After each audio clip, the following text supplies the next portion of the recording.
ಒಂದು ದೊಡ್ಡದಾದಂತಹ ಮರದ ಮೇಲೆ ಒಂದು ಗುಬ್ಬಿ ವಾಸ ಮಾಡ್ತಾ ಇತ್ತು. ಸುಂದರವಾದಂತಹ ಗೂಡನ್ನು ಕಟ್ಟಿಕೊಂಡು, ಗೂಡು ಅಂದರೆ ಗುಬ್ಬಿಯ ಮನೆ, ಚೆನ್ನಾಗಿ ಜೀವನ ಮಾಡ್ತಾ ಇತ್ತು. ಅದು ಯಾರಿಗೂ ತೊಂದರೆ ಕೊಡತಕ್ಕಂಥದ್ದಲ್ಲ. ತನ್ನಷ್ಟಕ್ಕೆ ತಾನು ತನ್ನ ವ್ಯವಹಾರವನ್ನು ಮಾಡಿ ತನ್ನ ಮನೆಯಲ್ಲಿಯೇ ಸುಖವಾಗಿ ಕಾಲ ಕಳೆಯುತ್ತಿದ್ದಂತಹ ಗುಬ್ಬಿ. ಇನ್ನೊಂದು ಕಡೆಯಲ್ಲಿ ಒಂದು ಕಾಗೆ ತನ್ನ ಸಂಸಾರದೊಂದಿಗೆ ವಾಸ ಮಾಡ್ತಾ ಇತ್ತು. ಕಾಗೆ ಮತ್ತು ಗುಬ್ಬಿ ತುಂಬ ಚೆನ್ನಾಗಿ ಆ ಮರದಲ್ಲಿ ಬದುಕ್ತಾ ಇದ್ದವು. ಗುಬ್ಬಿ ಒಂದು ದಿನ ತನ್ನ ಆಹಾರಕ್ಕಾಗಿ ಹೊರಟು ಹೋದಂತಹ ಸಂದರ್ಭದಲ್ಲಿ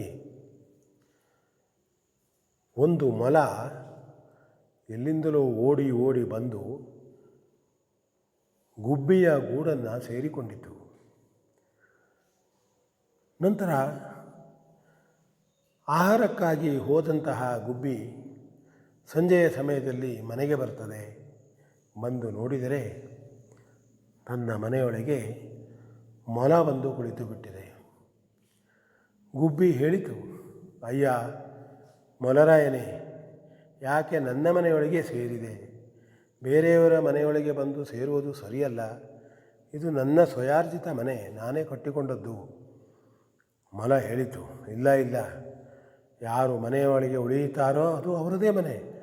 ನಾನು ಬಂದು ಈ ಮನೆಯಲ್ಲಿ ಉಳಿದಿದ್ದೇನೆ, ಇದು ನನ್ನ ಮನೆ. ಆಗ ಗುಬ್ಬಿ ಹೇಳಿತು, ನಾನು ಕಷ್ಟಪಟ್ಟು ಕಟ್ಟಿದ್ದೇನೆ. ನಾನು ಮಾತ್ರ ಆಹಾರವನ್ನು ತರುವುದಕ್ಕೆ ಹೊರಗೆ ಹೋದವನು, ಬರುವುದರೊಳಗಾಗಿ ನೀನು ಕುಳಿತಿದ್ದೀಯೆ, ಇದು ನ್ಯಾಯವಲ್ಲ. ಆಗ ಮೊಲ ಹೇಳಿತು, ಹಾಗೆಲ್ಲ ಹೇಳಬಾರದು. ನಾನು ಕೂಡ ಓಡೋಡಿ ಬಂದು ಒಂದು ಒಳ್ಳೆಯ ಮನೆ ಸಿಕ್ಕಿತಂದು ಈಗ ಸೇರಿಕೊಂಡು ಬಿಟ್ಟಿದ್ದೇನೆ. ಇದು ನನಗೆ ಸ್ವರ್ಗದಷ್ಟು ಸುಖ ಕೊಡ್ತಾ ಉಂಟು ಈಗ. ಹಾಗಾಗಿ ನಾನು ಸುಖವಾಗಿದ್ದೇನೆ ಅಂತ ಹೇಳಿತು. ಇಬ್ಬರು ಜಗಳಾಡಿಕೊಂಡರು.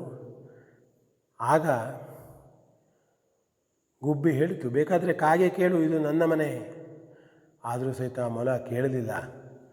ಆಗ ನೋಡುವ, ಹಾಗಿದ್ದರೆ ನಮ್ಮಲ್ಲಿ ಈ ರೀತಿ ಜಗಳ ಉಂಟು ಅಂತ ಆದರೆ ನಾವು ಇಲ್ಲೇ ಸಮೀಪದಲ್ಲಿ ಯಾರಾದರೂ ಸಿಗ್ತಾರೋ ನೋಡೋಣ, ಹಿರಿಯರು ಸ್ವಾಮಿಗಳು ಯಾರಾದರೂ, ಅವರನ್ನು ಭೇಟಿಯಾಗಿ ಇದರಲ್ಲಿ ನಿರ್ಣಯ ತೆಗೆದುಕೊಳ್ಳೋಣ ಅಂಥೇಳಿ ಹೋಗ್ತಾರೆ.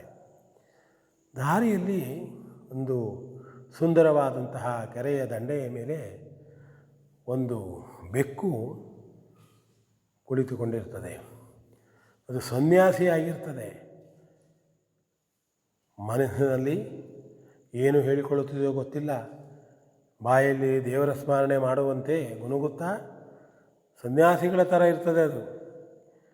ಆಗ ಗುಬ್ಬಿ ಹೇಳ್ತದೆ, ಹೋಗೋ ನೋಡು, ಅಲ್ಲಿ ಮಾರ್ಜಾಲ ಸನ್ಯಾಸಿ ಇದ್ದಾರೆ, ಅಲ್ಲಿ ಹೋಗೋಣ, ಅವರ ಹತ್ರ ಕೇಳೋಣ, ಏನು ನಿರ್ಣಯ ಹೇಳ್ತಾರೆ ಕೇಳೋಣ ಎಂಬುದಾಗಿ ಹೇಳ್ತದೆ.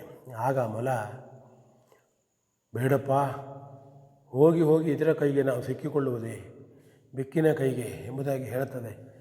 ಅಷ್ಟರಲ್ಲಿ ಈ ಮಾರ್ಜಾಲ ಅಂದರೆ ಬೆಕ್ಕು ಬುದ್ಧಿವಂತಿಕೆಯನ್ನು ಉಪಯೋಗ ಮಾಡಿ, ಅಯ್ಯೋ ಬನ್ನಿ, ದೇವರ ನಾಮ ಸ್ಮರಣೆ ಮಾಡ್ತಾ ಇದ್ದೇನೆ ನಾನು, ನನಗೆ ಬೇರೆ ಯಾವುದರ ಕೊಡುವೆ ಇಲ್ಲ, ಏನಾಗಬೇಕು ನಿಮಗೆ, ಸಹಾಯ ಮಾಡೋದೇ ನನ್ನ ಉದ್ದೇಶ, ಬನ್ನಿ ಬನ್ನಿ ಅಂತ ಹೇಳ್ತು ಇವರಿಗೆ. ಏನಿದು ಈ ರೀತಿ ಸನ್ಯಾಸಿ ಆದದ್ದು ಹೌದೇ ಎಂದು ಕೇಳ್ತಾ ಕೇಳ್ತಾ ಗುಬ್ಬಿ ಮತ್ತು ಮೊಲ ಆ ಮಾರ್ಜಾಲ ಸನ್ಯಾಸಿಯ ಹತ್ತಿರ ಹೋದವು. ಅದು ಬಹಳಷ್ಟು ಉಪದೇಶ ಮಾಡಿತು. ಮನುಷ್ಯತ್ವವನ್ನು ಬಿಡಬಾರದು, ಎಲ್ಲರೂ ಚೆನ್ನಾಗಿ ಬದುಕಬೇಕು, ಕಪಟ ಮಾಡಬಾರದು, ಮೋಸ ವಂಚನೆ ಸಲ್ಲದು, ಶಾಂತಿಯಿಂದ ಬದುಕಬೇಕು, ಏನೆಲ್ಲ ಹೇಳಿತು. ಪಾಂಡಿತ್ಯಪೂರ್ಣವಾದಂತಹ ಮಾತು ಬೆಕ್ಕಿಂದು, ಸನ್ಯಾಸಿಯ ಮಾತು. ಕೇಳಿದರು. ನಿಧಾನವಾಗಿ ಇಬ್ಬರೂ ಸನ್ಯಾಸಿಗೆ ಮರುಳಾಗಿ ಅವನ ಹತ್ತಿರ ಹೋದರು. ಅದೇ ಸಂದರ್ಭವನ್ನು ನೋಡಿದಂತಹ ಈ ಬೆಕ್ಕು ಮಾರ್ಜಾಲ ಸನ್ಯಾಸಿ ಗಬಕ್ಕನೆ ಆ ಗುಬ್ಬಿಯನ್ನು ಮತ್ತು ಮೊಲವನ್ನು ಹಿಡಿದುಕೊಂಡು ಬಿಟ್ಟಿತು. ನಂತರ ಅದು ಅದರ ಆಹಾರವನ್ನಾಗಿ ಮಾಡಿಕೊಂಡು ಬಿಡ್ತದೆ. ಅವರು ತಪ್ಪಿಸಿಕೊಳ್ಳುವಂತಿಲ್ಲ. ಹಾಗಾಗಿ ನಾವು ಯಾವುದೇ ಸಂದರ್ಭದಲ್ಲಿಯೂ ನಮ್ಮ ಬುದ್ಧಿವಂತಿಕೆಯನ್ನು ಕಳೆದುಕೊಳ್ಳಬಾರದು, ದುರುಪಯೋಗ ಆಗುವಂತೆ ಮಾಡಿಕೊಳ್ಳಬಾರದು, ಎಚ್ಚರಿಕೆಯಿಂದ ಇರಬೇಕು ಹೇಳ್ತಕ್ಕಂಥ ನೀತಿಯನ್ನು ಈ ಕಥೆ ನಮಗೆ ಹೇಳ್ತದೆ ಅಂತ ಹೇಳ್ತಾ ವಿ ಎನ್ ಭಾಗವತ್ ಬರಬಳ್ಳಿ.